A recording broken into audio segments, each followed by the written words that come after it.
titira na kami sa baba. Tapos na ako dito.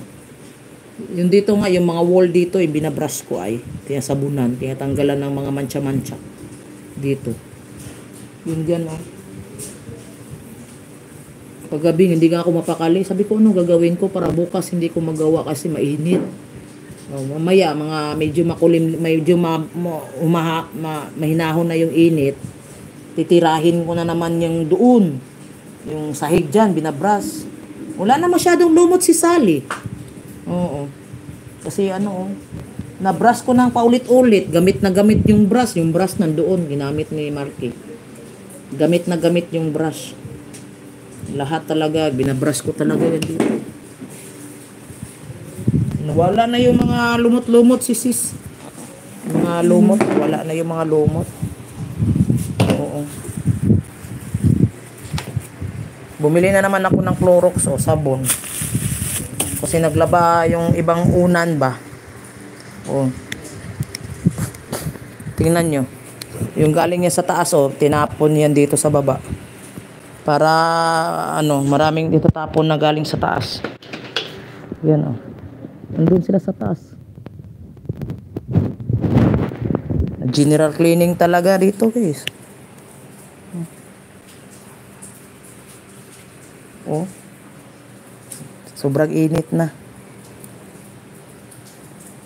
Sobrang init na siya. Puti-puti na diyan, wala nang mga ang sa ilalim lang ng sasakyan. Wala kasi yung susi ng sasakyan. Mga sasakyan na yan, wala susi. Kaya hindi mailipat-lipat para mapati yung ilalim aming malinisan. Wala yung susi ay. Ilipat sana niya ni Marky. Wala yung susi . Nandoon sila sa taas, guys. Di ba malinis na? Malinis na. Tinira ni yan . Nasaan si Marky? Sa taas? Taas. Nangitim ka na ay.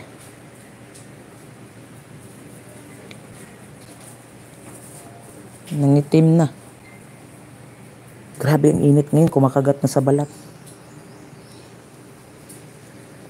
Yan, ang dami naman naming basura na itatapon. Nag-ipon ako ng tubig kasi pag maglilinis ako dito sa may ako tubig na madaling makuha, hindi yung maghintay-hintay. Grabe. Kain na kayo. Pinrito lang. Pinrito. Grabe ang init.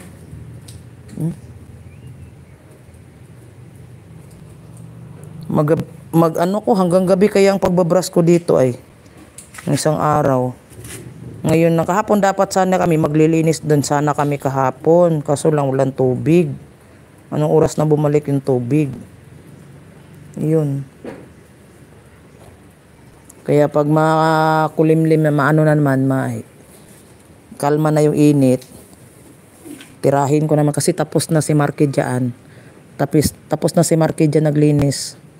Natanggalan na niya ng mga lumot. Tapos ako naman titira dito sa mga dito sa mga sahig. Diba?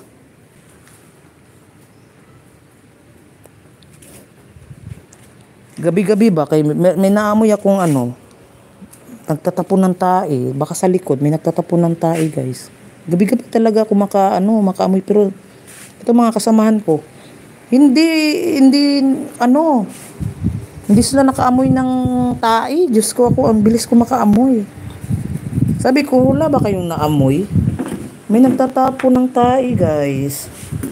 Wala daw. Nagtatapon kasi yung likod kasi bakante yan, guys, bakante. Hoy, yung mga tamsak natin dyan, pakiasikaso naman yung tamsak natin, mga kalinga. Mahina talaga yung like natin, guys.